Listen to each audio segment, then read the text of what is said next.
नमस्कार दोस्तों, आज हम इस सेशन में क्लास 10 के संस्कृत के पार्ट 1 यानी मंगलम के ऑब्जेक्टिव क्वेश्चंस को देखेंगे, जो कि काफ़ी इम्पोर्टेंट है, जो आपके आगामी एग्ज़ाम में पूछे जाने की काफ़ी संभावना बनती है और काफ़ी इम्पोर्टेंट क्वेश्चन को शामिल किया गया है दोस्तों। तो चलिए शुरू करते हैं आज के इस सेशन को। प्रश्न नंबर कि मंगलम कहाँ से लिया गया है?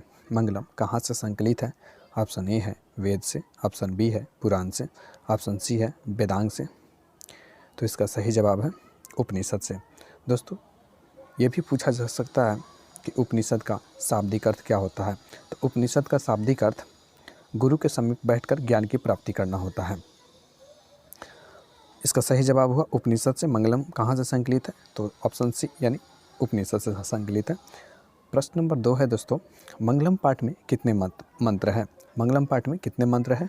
ऑप्शन ए है चतवार यानी 4, ऑप्शन बी है पंच यानी 5, ऑप्शन सी है सप्त यानी 7, ऑप्शन डी है अष्ट यानी 8।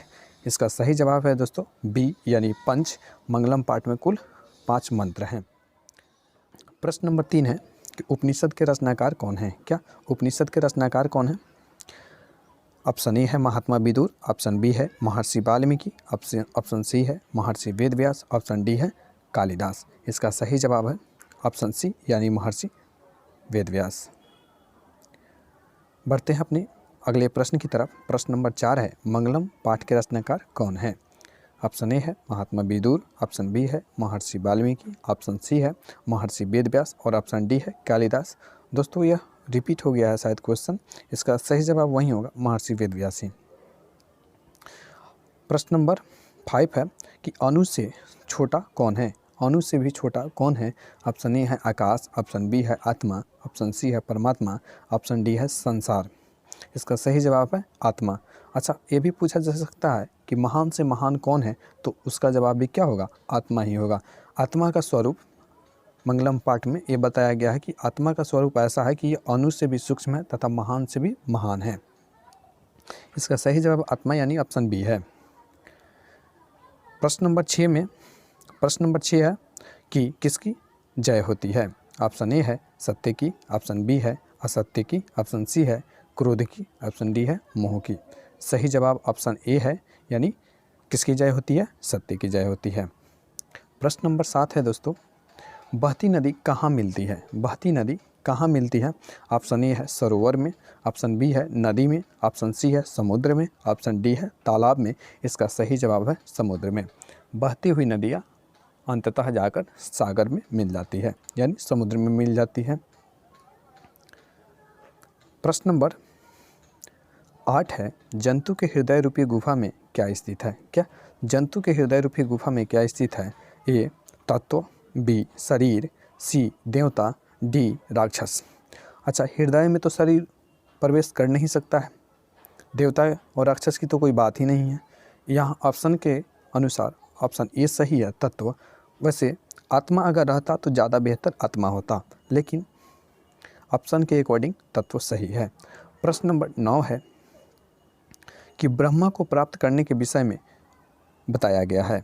ऑप्शन ए है कठोपनिषद में, ऑप्शन बी है ईशावास्य उपनिषद में, ऑप्शन सी है श्वेताश्वर उपनिषद में, ऑप्शन डी है मुंडोक उपनिषद में। इसका सही जवाब है ऑप्शन डी यानी मुंडोक उपनिषद। प्रश्न नंबर 10 है कि देवलोक का मार्ग किससे प्राप्त होता है? देवलोक का मार्ग किससे प्राप्त होता है? ऑप्शन ए है सत्य से, ऑप्शन बी है असत्य से, ऑप्शन सी है क्रोध से, ऑप्शन डी है मोह से। इसका सही जवाब ऑप्शन ए है, यानी देवलोक का जो मार्ग है सत्य से प्राप्त होता है। प्रश्न नंबर 11, सत्य से क्या प्राप्त होता है? ऑप्शन ए है पृथ्वीलोक, ऑप्शन बी है नरकलोक, ऑप्शन सी है देवलोक, ऑप्शन डी है कोई नहीं। इसका सही जवाब है देवलोक, यानी ऑप्शन सी। प्रश्न नंबर 12, मृत्यु को वश में कौन कर सकते हैं? ऑप्शन ए है मूर्ख, ऑप्शन बी है अज्ञानी, ऑप्शन सी है विद्वान, ऑप्शन डी है कोई नहीं। इसका सही जवाब ऑप्शन सी है, यानी मृत्यु को विद्वान अपने वश में कर लेते हैं। उपनिषद एक कैसा ग्रंथ है? ऑप्शन ए है आध्यात्मिक है, ऑप्शन बी है आदर्श रूपी, ऑप्शन सी है आत्मकथा या ऑप्शन डी साधारण। इसका सही जवाब है ऑप्शन ए यानी आध्यात्मिक। उपनिषद एक कैसा ग्रंथ है? एक आध्यात्मिक ग्रंथ है। प्रश्न नंबर 14 दोस्तों, प्रश्न नंबर 14 है कि उपनिषद में किस महिमा का वर्णन किया गया है? स्व विषय का, परम पुरुष का, देव पुरुष का या फिर परम पुरुष का? तो इसका सही जवाब ऑप्शन डी यानी परम पुरुष ही होगा।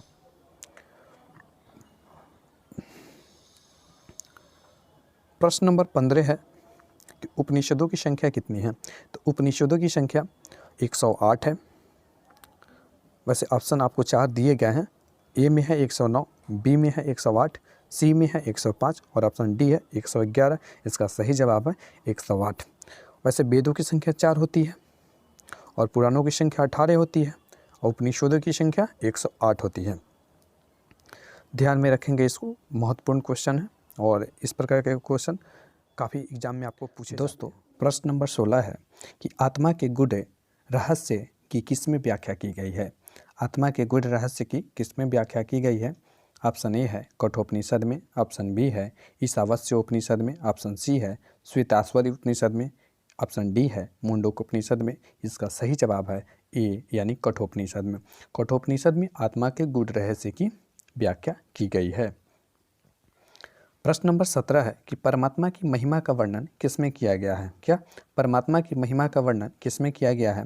ऑप्शन ए है कठोपनिषद, ऑप्शन बी है ईशावास्य उपनिषद, ऑप्शन सी है श्वेताश्वरी उपनिषद और ऑप्शन डी है मुंडकोपनिषद। तो दोस्तों, इसका सही जवाब है ऑप्शन बी यानी ईशावास्य उपनिषद। ईशावास्य उपनिषद में परमात्मा की महिमा का वर्णन किया गया है। वैसे परमात्मा के लिए ईश्वर शब्द का यूज किया जाता है, तो आप परमात्मा और ईशा मीन भगवान होता है, तो परमात्मा और भगवान को आप एक साथ जोड़कर ऐसे भी आप इसको याद रख सकते हैं कि परमात्मा की महिमा का वर्णन किसमें किया गया है? तो परमात्मा यानी ईश्वर यानी ईशा से संबंधित है। तो ऑप्शन बी सही जवाब है।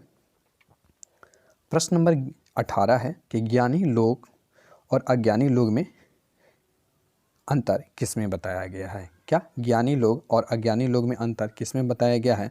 ऑप्शन ए है कठोपनिषद में, ऑप्शन बी है ईशावास्य उपनिषद में, ऑप्शन सी है श्वेताश्वर उपनिषद में और ऑप्शन डी है मुंडकोपनिषद में। इसका सही जवाब है सी यानी श्वेताश्वर उपनिषद में। ज्ञानी और अज्ञानी में जो भेद बताया गया है, प्रश्न था ज्ञानी लोग और अज्ञानी लोग में जो अंतर बताया गया है किसमें बताया गया है? श्वेताश्वर में। अच्छा, श्वेत का मतलब क्या होता है? श्वेत मतलब उजला होता है और श्वेत सब सच्चाई के लिए यूज किया जाता है। ठीक, ज्ञानी जो लोग होते हैं सच्चे होते हैं, तो आप ज्ञानी और अज्ञानी के बीच में जो अंतर है आप श्वेत शब्द से जोड़कर भी याद रख सकते हैं कि ज्ञानी और अज्ञानी लोगों का अंतर किस उपनिषद में बतलाया गया है? तो वह सही जवाब होगा श्वेताश्वर उपनिषद यानी ऑप्शन सी। बढ़ते हैं अपने नेक्स्ट प्रश्न की तरफ। प्रश्न नंबर 19 है सत्य का मुंह किस पात्र से ढका हुआ है? सत्य का मुंह किस पात्र से ढका हुआ है? ऑप्शन ए है हिरणमय पात्र से, बी है मृण्मय पात्र से, सी है रजतमय पात्र से, डी है ताम्र पात्र से। तो हिरणमय का मतलब होता है हिरणमय का मतलब होता है कि सोना। तो सत्य का मुख आपके पाठ मंगलम में सत्य का मुख सोने से ढके होने की बात कही गई है। हिरणमयन पात्र सतस्य पीतम मुखम तत्वम पुष्णपवृणी सत्य धर्मया दृष्ट है, जिसमें ये बताया गया है कि सत्य का मुख किस चीज़ से ढका हुआ है? तो सत्य का मुख सोने जैसे पात्र यानी हिरणमय पात्र से ढका हुआ है, यानी ऑप्शन ए सही है। प्रश्न नंबर 20 है सत्य को खोजना कहाँ है? सत्य को कहाँ खोजना है? ऑप्शन ए है पृथ्वी लोक पर, ऑप्शन बी है नरक लोक पर, ऑप्शन सी है देवलोक पर, ऑप्शन डी है कोई नहीं। तो इसका सही जवाब है देवलोक में। सत्य को देवलोक में खोजना है। इस सेशन में इतना ही प्रश्न था दोस्तों। आशा है कि आपको यह वीडियो पसंद आई होगी, तो आप कमेंट करके बताएं। और आपको अगर संस्कृत में और भी कहीं किसी भी टॉपिक से अगर आपको परेशानी हो रही हो तो कमेंट करके ज़रूर बताएं, उस पर वीडियो हम बनाने का पूरी प्रयास करेंगे। धन्यवाद।